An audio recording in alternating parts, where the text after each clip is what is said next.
듣다 보면 내공이 쌓이는 방송 2시간 철학의 돌풀입니다. 진희입니다. 네, 저희는 요한네스 힐슈베르거의 서양 철학사 상권 고대와 중세의 편을 읽고 있고요. 아리스토텔레스 계속 공부하고 있습니다. 오늘 할 페이지는 266쪽이고요. 10번 특수형이상학이라는 제목입니다.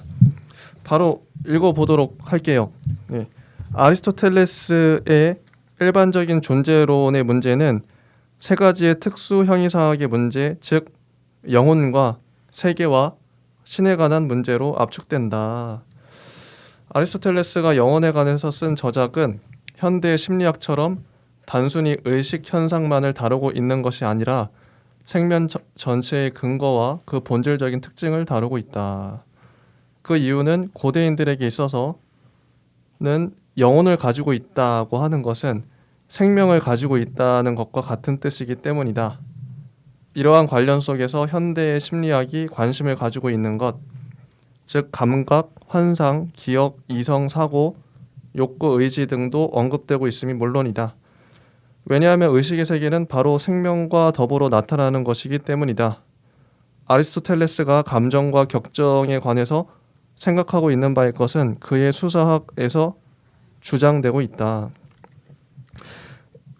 영혼, 세계, 신, 이 세 가지를 오늘 볼 건데 영혼에서 고대인들에게 있어서 영혼을 가지고 있다는 게 생명을 가지고 있다는 것과 같은 뜻이라고 제가 여기 줄을 치고 별표를 쳤어요. 네, 이런 의미라고 합니다. 그 다음 문단을 보면 영혼이란 무엇인가? 이게 첫 번째 문장이에요. 뭐 이런 요거 보면서 제가 어떤 생각이 들었냐면 혹시 영혼이 있다고 믿으시나요? 네, 저는 영혼, 귀신, 유령 뭐 잘 구분은 안 되지만 예. 네, 비슷한 게 뭔가 있다고는 생각이 듭니다. 그러니까 이 질문의 함정이랄까 전제가 뭐냐면요. 영혼이란 무엇인가라고 물으면 영혼이 당연히 있는 것처럼 전제를 하는 거죠. 뭐 정의란 무엇인가 한때 유명했던 제목. 정의란 무엇인가 물으면 정의란 게 마땅히 있고 있는데 그게 뭐냐 이렇게 묻는 거잖아요. 영혼이라는 거는 솔직히 있는지 없는지 모릅니다. 모른다는 게 맞고 증명할 수도 없고 그러니까 영혼이 있다는 전제 하에 이런 질문을 던지는 건데 제가 좀 약간 이제 삐딱하게 한번 생각을 해봤어요.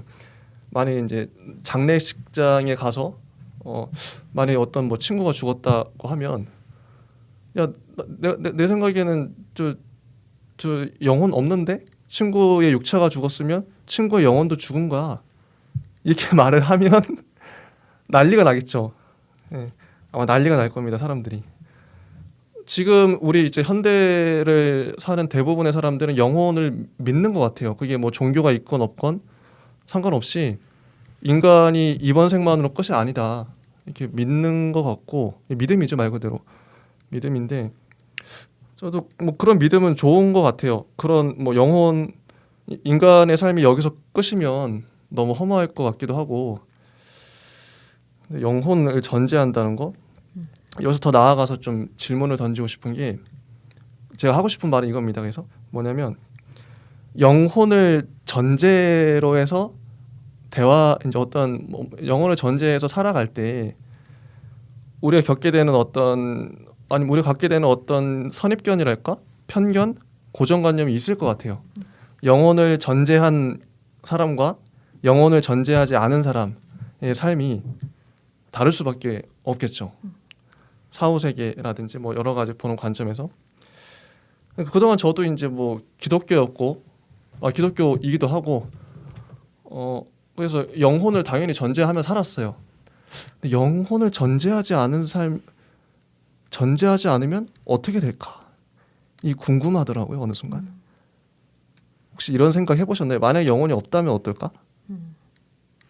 저는 영혼이 없다는 것에 대해서는 한 번도 생각을 해본 적이 없고요. 없죠. 대신 영혼과 비슷한 게 많아요. 우리가 이제 그냥 영혼이란 무엇인가 이렇게 생각하면 각자가 생각하는 영혼에 대한 이미지, 개념, 정의가 다 다를 것이기 때문에 그럼 영혼과 비슷한 것들이 뭐가 있지? 라고 생각했을 때 마음, 정신, 이성, 뭐 로고스라고 말할 수 있는 모든 것, 그리고 신체와 좀 구별되는 어떤 기능, 정신 이런 부분이 사실은 지금 말하고 있는 아리스토텔레스의 영혼 안에 다 포섭되어 있는데 그럼 그런 각각도 다 없다고 볼 수 있는지 마음도 없는 건가? 정신도 없는 건가? 이성, 사고작용 이런 거, 지각, 능력, 감각 여기 이제 다 나오죠. 이성, 사고, 욕구, 의지 이런 것들 다 영혼 안에 포섭되는 것들인데 그런 것들이 모두 없다고는 또 할 수 없겠죠. 그래서 저는 영혼이라는 이런 큰 포괄적인 의미에서의 개념은 있는 것 같고 그것을 어떻게 보냐에 따라서 좀 시대별로 다르게 나눠질 것 같아요. 그게 로봇을 생각하면 컴퓨터, 기계가 정밀해지면 터미네이터처럼 근데 확실히 기계들은 영혼이 없잖아요. 근데 또 네. 여기서는 또 감각이나 기억이나 이성 작용도 이 안에 영혼 안에 넣고 있는데요. 로봇만의 감각이나 기억이나 이성도 우리가 추출해낼 수는 있을 것 같아요. 그럼 그거를 로봇의 영혼이라고 부를 수 있다. 아마도 하려고 하면 개념 정의를 하려고 하면 그렇게 가능할 수도 있지 않을까요? 인간도 어떻게 보면 이 뇌에서 오가는 그 전기 신호들 그렇죠. 반짝- 뇌에서부터. 그게 어떻게 보면 이 인간도 기계나 로봇이나 기계 로봇이 좀 더 정밀해지고 진짜 고도화되면 인간과 다를 바 없지 않을까? 이런 생각이 드는 거예요. 네, 맞아요. 우리도 이제 감각이라고 하면 오감, 이제 감각 기관들을 통해서 흡수한 자극들 그런 게 쌓여서 또 경험이 되고 기억이 되고 이렇게 되는 건데 그러니까요. 근데 사실 로봇 AI 뭐 이런 것들은 우리보다 감각 기관이라는 게 더 많을 수도 있고요. 더 오히려 기관적인 부분의 기능으로서는 훨씬 더 능할 수도 있어요. 맞아요. 그래서 그 면에 보면 영혼이라는 어떤 질적인 면이 있으면 우리보다 훨씬 더 질적으로 더 앞설 수도 있는 게 로봇, AI 뭐 이런 것들이라고 향후 볼 수도 있겠죠. 그래서 영혼이란 무엇인가 이 질문에 대해서 아리스토텔레스가 답하는 게 이제 쭉 나올 텐데 그러니까 여러분들도 구독자 여러분들도 한번 각자의 나름의 영혼관이 있을 거예요. 뭐 기존의 관념일 수도 있는데 그걸 한번 빗대어서 견주면서 뭐 질문을 던져보시기도 하시고 반박을 하시면서 한번 들어보시면 재밌을 겁니다.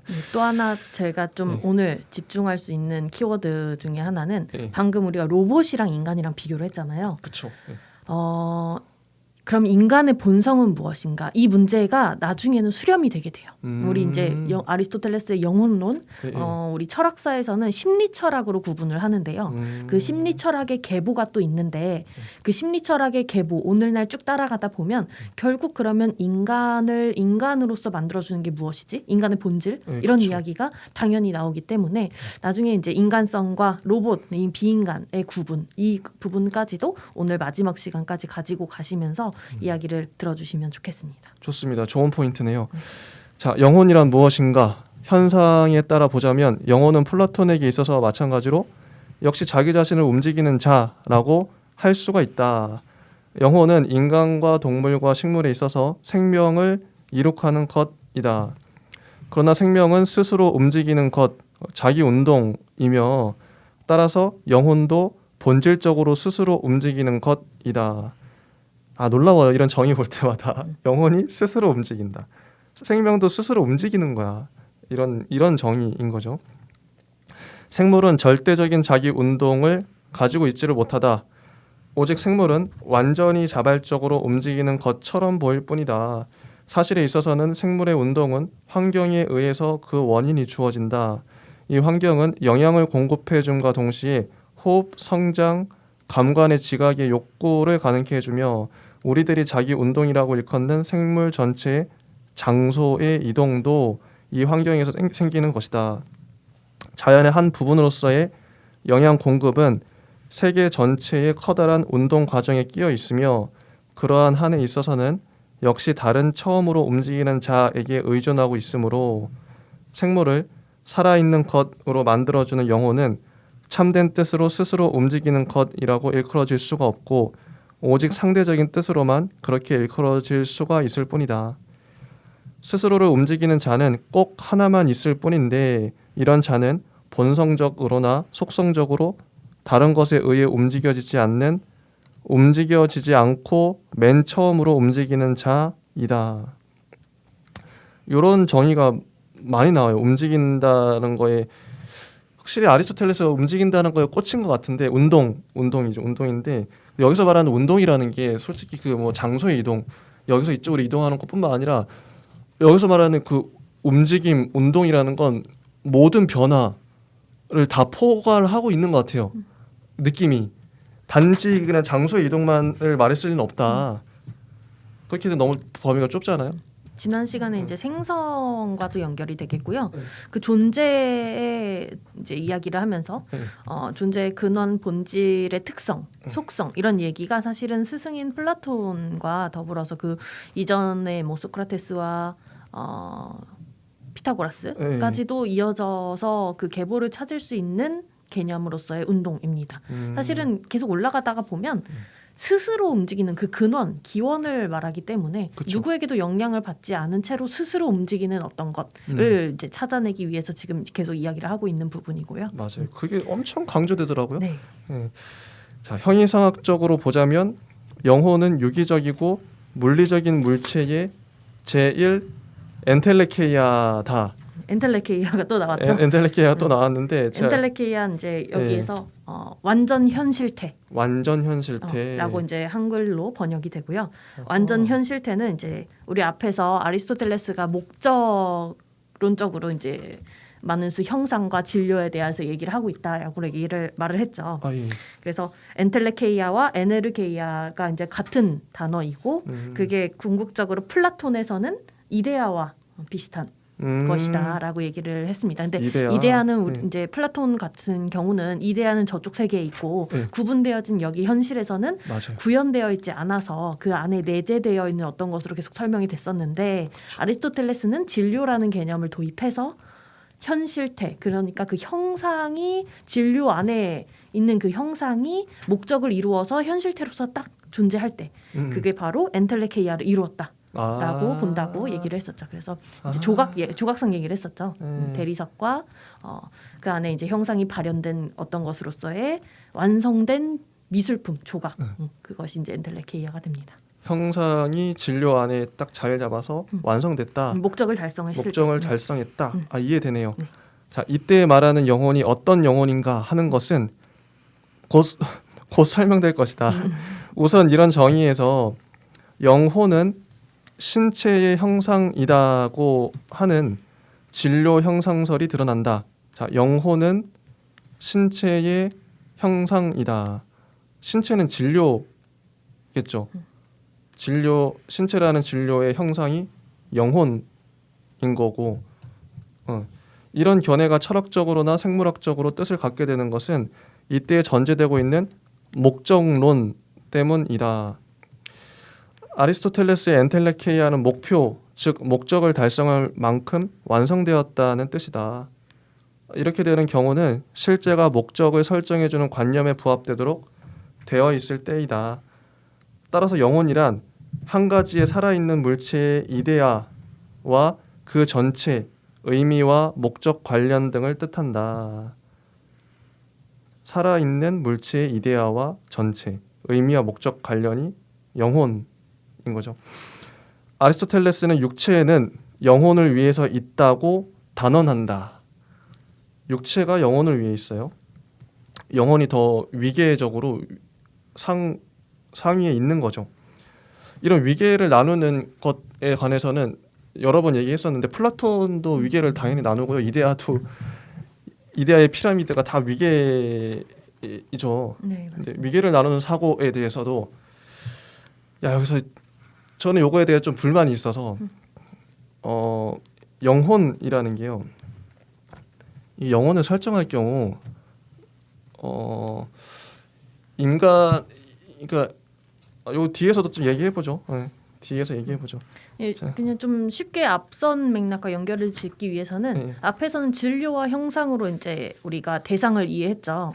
그래서 인간을 이해할 때 육체와 영혼 이렇게 두 가지를 또 연결을 짓고 있습니다. 맞아요. 좋습니다.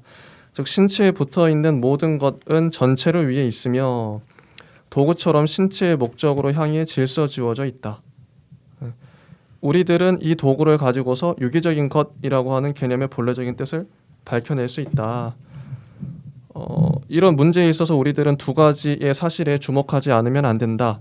첫째로 엔텔레케이아는 물리적 또는 생물학적인 창시자가 아니라 이데아라는 것이다. 엔텔레케이아가 이데아래요. 이 엔텔레케이아가 유기적인 물체의 로고스나 본질이요 에이도스라고 하는 것은 영혼에 관해서에서 특별히 강조되고 있다. 그리고 둘째로 우리들이 간과해서는 안 될 것은 오늘날의 우리들에게 있어서는 이런 관념의 내용이 아리스토텔레스에게 있어서처럼 명확하지 않다고 하는 사실이다. 아리스토텔레스에게 있어서의 형상은 플라톤에게 있어서의 이데아와 꼭 마찬가지로 확고부동한 의미 관련 이요 실체였다. 그리스의 사고와 고대인 전체의 사고에 있어서는 형성된 것은 바로 자명한 것이다. 형성된 게 자명한 거래요. 철학자들은 형성된 것의 인식 근거를 선천적인 것이나 본질 직관이라는 개념을 통해 밝혀낸다. 이 형상들이 항상 자기 자체와 동일한 것이라는 사실은 분명한 일이다.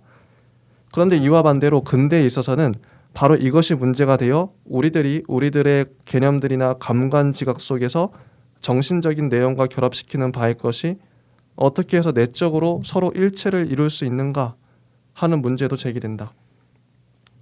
그래서 고대인들은 인간이 무엇이며 동물이 무엇이며 식물이 무엇인가 하는 것을 알고 있었다. 알고 있었어요. 근데 현대인에게 있어서는 세계가 원자와 감각 내용으로 분해되어 있으며 따라서 현대인은 경험을 통해 부분을 가지고서 전체를 만들어내지 않으면 안 된다. 그런데 경험은 현대인에게 사실이 어떠한지를 알려줄 뿐 어떠해야 하는지는 알려주지를 못한다. 현대에 있어서는 영혼도 여러 가지 내용들을 묶어놓은 것에 지나지 않으며 더욱이 이 내용들이 왜 서로 뭉쳐 하나로 되어 있는가 하는 것은 알지를 못한다. 아리스토텔레스에게 있어서의 영혼은 형상이며 의미와 목적 관련이며 한 신체의 전체이다.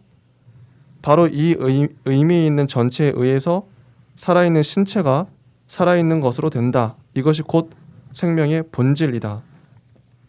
야, 이거 되게 재밌게 봤는데 이 문장 자체를 현대인들은 이제 과학이라는 게 다 분해해서 보는 습성이 있기 때문에 영혼마저도 그냥 여러 가지 내용들 뭐 이런 영혼을 묶어놓은 사실에 불과하다. 의미가 없다는 거죠. 옛날 사람들은 고대인들은 인간이 뭐야 뭐 그게 틀렸다 할지라도 동물이 뭐야 식물이 뭐야 이런 걸 알았는데 나름의 의미 맥락을 갖고 근데 현대에 와서는 그 모든 것들이 낱낱이 분해돼 버리면서 의미를 모른다는 거예요. 보면 아리스토텔레스가 봤을 때 영혼은 형상이야, 의미야, 목적이야, 한 신체의 전체야, 생명의 본질이야 이런 식으로 정의를 영혼은 이런 거야 딱 정의를 내려버리잖아요. 야, 이게 이제 현대와 고대인의 차이가 아닌가. 맞습니다. 예. 지금 읽었던 부분이 268페이지에 우리 이제 밑에서 하나, 둘, 셋, 넷, 다섯, 여섯, 일곱, 여덟 번째, 아홉 번째 이제 아리스토텔레스에게 있어서는 형상 이렇게 시작하죠. 이제 그 부분에서부터 지금 읽은 데까지 269페이지 첫 문단이 이제 마무리되는 이때가 이제 개괄이에요. 사실 정확히 말하면 아리스토텔레스의 영혼론을 우리가 보고 있는데요. 철학사에서는 심리 철학으로 묶습니다. 심리 그래서 철학. 심리 철학, 정치 철학 뭐 이런 것처럼 심리 철학이라고 함은 영혼 그리고 마음, 정신, 이성 이런 것들을 이제 우리가 생각하는 그 이성은 아니고요. 그 우리 이제 정신의 어떤 요소들 그런 것들을 다루는 철학으로 알고 있습니다. 네. 그래서 그 부분을 따로 묶어서 계보를 형성할 수 있다면 이와 같을 수 있는데요. 지금도 굳이 나눠보자면 고대, 근대, 현대로 나누고 있어요. 그래서 고대는 지금 아리스토텔레스와 플라톤이 생각했던 영혼이고요. 근대는 밑에서 하나, 둘, 세 번째 줄에 이와 반대로 근대에 있어서는 이렇게 시작하죠. 여기에서는 이제 우리가 익히 알고 있는 16세기의 데카르트 기점이 됩니다. 그래서 이제 데카르트에 와서는 우리가 이제 여기 아리스토텔레스는 마지막에 이 문단의 마지막에 영혼은 형상이고 의미와 목적 관련이며 한 신체의 전체이다라고 하면서 사실 영혼이 따로 떼어진 독립된 어떤 개념이 아니라 신체와 되게 유기적으로 연결이 되어 있는 지금 말했던 마음과 정신과 영혼과 뭐 여러 신적인 것 여러 가지 맥락들이 전부 다 하나의 종합적인 연결이 있습니다. 아리스토텔레스의 개념에서는. 네. 그런데 그게 이제 근대 와서는 이분화되죠. 신체와 정신. 그래서 이제 근대에 많이 쓰였던 슬로건이 건강한 신체에 건강한 정신. 아 맞아요. 그렇죠. 그리고 또 그 반대도 있죠. 맞아요. 건강한 정신이 있어야 이제 정신력이다 이러면서 네. 신체도 건강해진다 뭐 이런 네. 얘기들. 그래서 신체가 먼저냐 정신이 먼저냐 뭐 이런 얘기들이 많은 수 제기가 됩니다. 그게 이제 우리 동양에서는 심신 일원론, 심신 이원론 뭐 이런 얘기로 이제 얘기가 되는데요. 그런 맥락이 이제 근대 와서 펼쳐지고. 그래서 그 안에서 아리스토텔레스가 사실은 인간 본연의 것이고 영혼의 맥락에서 종합적으로 얘기했던 부분들이 근대에 와서 마음의 영역으로 많이 축소가 돼요. 그 이제 데카르트가 이제 나는 생각한다고로 존재한다라고 번역되는 그 코기토의 개념이 확정이 되면서 정신의 개념이 신체와 떨어뜨려서 생각할 수 있는 그런 것으로 생각이 계속 되어지고 그래서 그 영혼의 영역이 마음의 영역으로 곧 좁혀지고 그리고 또 그 마음과 사고와 정신이 인간만의 것으로 얘기가 돼요. 계속. 네, 그래서 우리 주체 개념이 등장하기 전에 자아라는 개념이 이제 그 근대 당시에 형성이 되게 되는데 자아의 근본 인간의 본질이 곧 데카르트가 생각하는 그 마음의 개념으로 아리스토텔레스의 영혼론이 축소가 되고요. 현대까지 이어져 와서는 사실은 감각, 지각, 사고 이런 것들이 어떤 20세기 와서는 과학의 영역에서 생각하고 말하고 증명할 수 있는 어떤 것으로만 얘기가 되어집니다. 그렇죠. 이제 처음에 개괄하셨던 것처럼 뇌의 영역 이렇게 되는 거죠. 뇌과학. 이제 뇌의 어떤 자극과 더불어서 무슨 감정이 느껴지게 된다. 뭐 이런 것들 맞아요. 그런 얘기가 이제 주로 나오게 됩니다. 그래서 이 지금 방금 읽어주신 이 부분이 우리 심리 철학의 간단한 개요 정도로 생각해 보시고 우리는 지금 얘기하고 있는 지점은 고대에 아리스토텔레스가 말해왔던 이런 영역이다. 그래서 상당히 이 부분이 중요한데요. 우리가 20페이지로 감히 요약할 수 없는 부분이기도 하고 오늘 다 할 수 있을까 걱정이 당연히 되는 부분입니다. 일단 해보죠. 그래서 이 안에서 뭐 기억에 대한 것, 욕구에 대한 것, 그리고 감정에 대한 것, 인간에 대한 것, 로고스에 대한 부분까지도 전부 다 들어있는 어떤 종합적인 부분이기 때문에 방대하네요. 당연히 어려울 수밖에 없고 이 안에 모든 현대 철학사의 어떤 이제 학제관을 이제 넘나드는 그런 기본적인 사상의 틀과 개념이 아리스토텔레스에게 모두 비치고 있다라고 말할 수 있을 정도로 약간 비약을 더해서 좋습니다. 그럴 수 있을 정도의 오늘의 내용입니다. 제가 지난주에 하면서도 솔직히 많이 아쉬웠어요. 왜냐면 20쪽 지난주도 한 20쪽 정도 했는데 거의 막판에 가서 거의 읽기만 했거든요. 근데 거기도 저희가 얼마든지 코멘트하고 뭐 질문 던지고 답변할 게 많았었는데 이번 주에 제가 준비하면서 생각한 게 이번 주도 20쪽이긴 하지만 이거를 한 번에 다 하는 게 아니라 다음 주까지 넘겨도 괜찮겠다. 이번 주에 한 10쪽 정도만 2시간에 걸쳐서 하고 다음 주에 나머지 10쪽을 하는 거죠.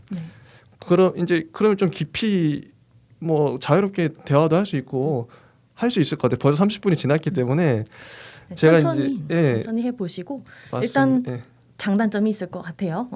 이제 그렇게 천천히 나가려면 우리가 이 책 말고도 다른 자료들을 많이 읽고 얘기를 해야 됩니다. 우리만의 이야기를 하면 이제 근거가 없어지니까 묵은 거다. 네, 그래서 아마 더 읽어야 될 것이기 때문에 일단은 20쪽을 빠른 수 훑어보고 해보죠. 이후 시간이 허용하는 한도. 그렇죠. 자, 아리스토텔레스가 영혼을 신체의 형상이라고 이해하게 된 것은 훨씬 뒤의 일이었다. 이게 영혼론이 어떻게 발전하게 됐는지를 서술하고 있어요. 여기서는 뭐 초기엔 이랬고 뭐 후기엔 이랬고 이렇게 계속 얘기를 해요. 요거는 뭐 요약하면은 청년기 때는 이원론, 플라톤의 이원론을 주장했다 그래요. 육체와 영혼이 분리되어 적대하고 있다. 오직 외적으로만 결합되어 있다. 그러다가 뭐 서로 협력하게 된다. 각자가 독립적인 실제로 있다. 그리고 또 좀 더 뒤에 가서는 영혼이 육체의 어느 곳에 깃들어 있는 생명력으로 되고 뭐 이런 식으로 발전이 해요. 그래서 마지막에는 어떻게 되냐? 육체와 영혼이 실체적인 통일로 융합되게 된다라고 서술이 나옵니다. 영혼은 전체로서 육체 전체 안에 있으며 인간은 육체와 영혼으로 구성된 통일적인 실체이다. 네, 바로 이어지는 문단이 조금 길 수 있는데 제가 네. 빠르게 읽도록 하겠습니다. 잠깐 여기 한번 정리를 해보고요. 네. 여기서 이제 한 가지 우리 포인트가 아리스토텔레스도 영혼에 대해서 이게 처음부터 완성된 견해가 아니라 육체, 영혼 이게 생각해 볼 때 이게 견해가 바뀌잖아요. 맞아요. 네. 뭐 누구라도 그렇겠죠. 이거 영혼이라는 것 자체가 실체가 이게 되게 애매하니까. 그래서 이건 뭐 생각하기 나름인데 그래도 제가 강조할 수밖에 없었던 게 제일 처음에 이제 시작할 때도 이게요. 뭐 영혼, 뭐 신 여기서 말하는 뭐 영혼, 신 뭐 이런 것들은 신이 있는지 없는지 아무도 몰라요, 솔직히. 그거는 설정하기 나름이고 자기 생각하기 나름인데 중요한 건 효과인 거거든요. 내가 어떻게 생각하면 그게 나의 삶에 어떤 영향을 줄 것인가. 그러니까 이 지점을 저는 좀 많이 나눠봤으면 좋겠다. 영혼이 만약에 있다고 가정했을 경우 우리의 삶이 어떻게 되는지 혹은 영혼이 없다고 가정했을 경우 어떻게 되는지 그런 것들에 관해서 네, 그런- 라한님이 네. 오셨다고. 네. 그런 것들에 대해서 좀 논의해 보는 게 좀 더 건설적이다. 네, 맞습니다. 네, 천천히 정리를 하고 다시 그쵸. 이어갈까요? 좋습니다. 여기서 잠깐 끊었다가 네. 영혼론에 대한 아리스토텔레스의 계보일 거예요. 아리스토텔레스 안에서도 이론이 많은 수 변하기 때문에 그렇죠. 어디서부터 어디까지가 아리스토텔레스의 이론인지 정확히 알지 못하는 부분도 있다고 해요. 그러니까요. 네. 그래서 여기에서 잠깐 30분 정도 됐으니까 잠깐 쉬었다가 좀 정리를 하고 라님 그래도 포함해서 이야기를 해도 좋을 것 같습니다. 일단은 여기서 끊고요. 네. 좋습니다. 270조까지. 그럼 감사합니다. 네.